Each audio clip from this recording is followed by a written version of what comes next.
Hi guys, welcome to Indian Magic.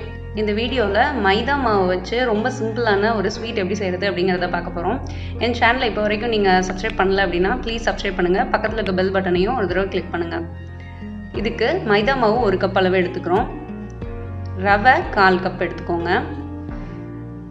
Sugar 1/2 cup.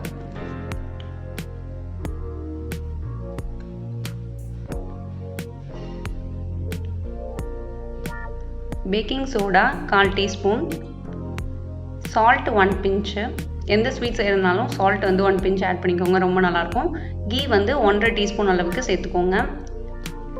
கொஞ்சம் melt பண்ணி சேர்த்திங்கன்னா ஈஸியாக வந்து அதில் மிக்ஸ் ஆயிரும். எக்கு 1 நம்பர் வந்து நான் பீட் பண்ணி எடுத்து வச்சுட்டேன், அதை வந்து இதில் சேர்த்துக்கோங்க.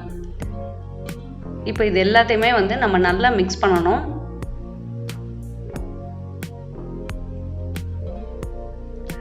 பால் வந்து 2 டேபிள் ஸ்பூன் அளவுக்கு கொஞ்சம் கொஞ்சமாக வந்து சேர்த்துக்கோங்க. ஏன்னா இது வந்து நம்ம ஒரு சப்பாத்தி மாவு மாதிரி பிணைஞ்சு எடுத்துக்கணும். அதுக்கு தேவையான அளவுக்கு நீங்கள் வந்து பால் மிக்ஸ் பண்ணிங்கன்னா போதும். ரொம்ப வந்து பால் சேர்த்துக்காதீங்க, இந்த அளவுக்கு இருந்தால் போதும். நல்லா சாஃப்டாக அது வந்து இருக்கணும், அவ்வளோதான். அதுக்கப்புறம் நல்லா வந்து சப்பாத்தி மாவு மாதிரி பண்ணதுக்கப்புறம் இது வந்து சப்பாத்தி மாதிரி நல்லா ஸ்ப்ரெட் பண்ணணும். ஒரு தின் லேயராக வந்து நம்ம ஸ்ப்ரெட் பண்ணி வச்சுக்கணும். ஆயில் இல்லைன்னா அந்த மைதா மாவையே வந்து நீங்கள் கீழே வந்து போட்டு பண்ணுங்கள். இல்லைன்னா வந்து ரொம்ப ஸ்டிக்கியாக இருக்கும், உங்களால் வந்து இந்த மாதிரி சப்பாத்தி மாதிரி பண்ண முடியாது, தேய்க்க முடியாது. அதுக்கப்புறம் கத்தியிலையும் எண்ணெயை தடவிட்டு ஸ்மால் பீசஸாக வந்து நம்ம கட் பண்ணி எடுத்துக்கணும். உங்களுக்கு வந்து என்ன ஷேப் வேணுமோ அந்த ஷேப் வந்து நீங்கள் கட் பண்ணி எடுத்துக்கலாம். எடுத்ததுக்கப்புறமா ஹாட் ஆயிலில் இதை வந்து நம்ம பொரிச்சு எடுத்துக்கணும். டிஷ்யூ பேப்பர்லாம் போட்டு எல்லாம் ரெடியாக வச்சுக்கோங்க. ஏன்னா இது வந்து பொரிச்சு எடுத்ததுக்கப்புறம் டிஷ்யூ பேப்பரில் போட்டுக்கலாம், எக்ஸ்ட்ரா ஆயில்ஸ் ஏதாவது இருந்ததுன்னா அதை அப்சர்வ் பண்ணுறதுக்காக.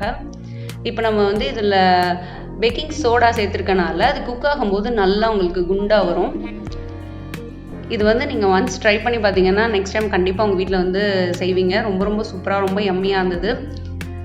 இந்த வீடியோ வந்து உங்களுக்கு பிடிச்சிருக்கும்னு நினைக்கிறேன். இந்த ரெசிபியை செஞ்சு பார்த்துட்டு அது எப்படி வந்ததுன்னு எனக்கு கமெண்ட் பாக்ஸில் வந்து போடுங்க. வேற ஒரு நல்ல வீடியோவில் மீட் பண்ணுறேன்.